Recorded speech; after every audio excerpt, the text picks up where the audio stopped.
Big pass வந்து இப்போ லைவ்ல நம்ம ஃபர்ஸ்ட் ப்ரோமோவில் காமிச்சோம்ல அந்த சீன் தான் இப்போ ஓடிட்டுருக்கு. எல்லாரையும் லிவிங் ஏரியாவுக்கு கூப்பிடுறாரு. லிவிங் ஏரியாவுக்கு கூப்பிட்டு செம்ம காண்டில் இருக்கார். பயங்கர கோவத்தோட ஒருத்தர்கிட்டையும் பேசுகிறாரு. நான் உங்களுக்கு ஃபன்னுக்காக ஒரு ராஜா ராணி டாஸ்க்கு கொடுத்தேன். அந்த டாஸ்க்கு எத்தனை பேருக்கு புரிஞ்சுது? ஒரு ராஜா ராணி கதை, மந்திரி, தளபதி, அந்த ஹையரார்க்கி இங்கே எத்தனை பேருக்கு தெரியும் அப்படின்னு சொல்லி கேட்குறாரு. கேட்கும்போது நிறைய பேர் கை தூக்குறாங்க. அதில் வாட்டர்மெலன் எந்திரிச்சிட்டு அந்த ஹையரார்க்கி எக்ஸ்பிளைன் பண்ணுறாரு. ராஜா கடுத்து ராணி, ராணி கடுத்து மந்திரி, தளபதி அப்படின்னு வரிசையாக ஏதோ ஒரு ஆர்டரில் எக்ஸ்பிளைன் பண்ணுறாரு. அப்போ வந்து ராஜா சாப்பிட்ற ஃபுட்டெல்லாம் டேஸ்ட் பண்ணி பார்த்து ராஜாவுக்கு என்ன பிரச்சனைனாலும் அதை கவனித்து கொடுக்கறது வந்து சேவகன் அப்படின்னு சொல்கிறாரு.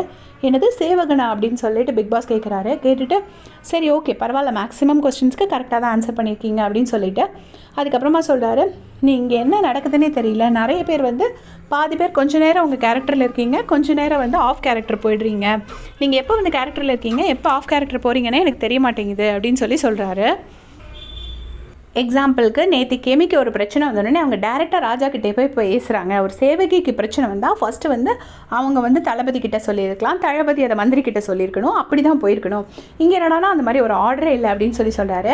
அதுக்கப்புறம் கானா வினோதை சொல்கிறாரு, காமெடி இப்போ உங்களுக்கு நல்ல காமெடி சென்ஸ் இருக்குது, ஆனால் என்னோடய ஃபேவரட் செஷன் யார் தெரியுமா, சாண்டி அப்படின்னு சொல்கிறாரு. சொல்லிவிட்டு இந்த சாண்டி அப்படின்னா எப்படி காமெடி பண்ணுவார், அதே மாதிரி நீங்கள் பண்ணணும், அடுத்தவங்களை வந்து கேலி பண்ணுறது அது வந்து காமெடி கிடையாது, நல்ல காமெடியாக பண்ணணும்னு சொல்கிறாரு. சொல்லும் போது அவர் அழுறாரு. கானா வினோத் உடனே வந்து பார்வதி வந்து எந்திரிச்சிட்டு, இல்லை பிக் பாஸ் எல்லாருமே ஒரே டைமில் பேசுகிறோம் அப்படின்னு சொல்லி ஓவர்லாப் ஆகுது அப்படின்னு சொல்ல போகிறாங்க.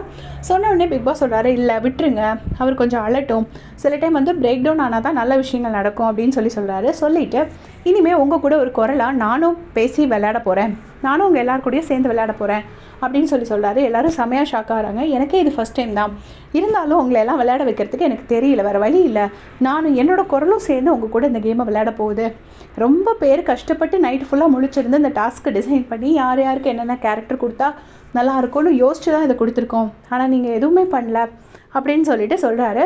ஸோ எல்லாருமே ஷாக் ஆகி கேட்டுட்ருக்காங்க. இதான் லைவில் நடந்துட்டுருக்கு. திவாகர் கிட்டே சொல்கிறாரு, அது கிரீடத்துக்கு ஃப்ரெண்ட்லலாம் முடி விழுது, இப்படி தான் நீங்கள் வச்சுருக்கிறீங்கிற மாதிரி சொல்கிறாரு. ஸோ பிக் பாஸ் வந்து செம்ம காண்டில் இருக்கார். லைவ் பார்த்துட்டு அப்டேட் பண்ணுறேன். தேங்க்ஸ் ஃபார் வாட்சிங்.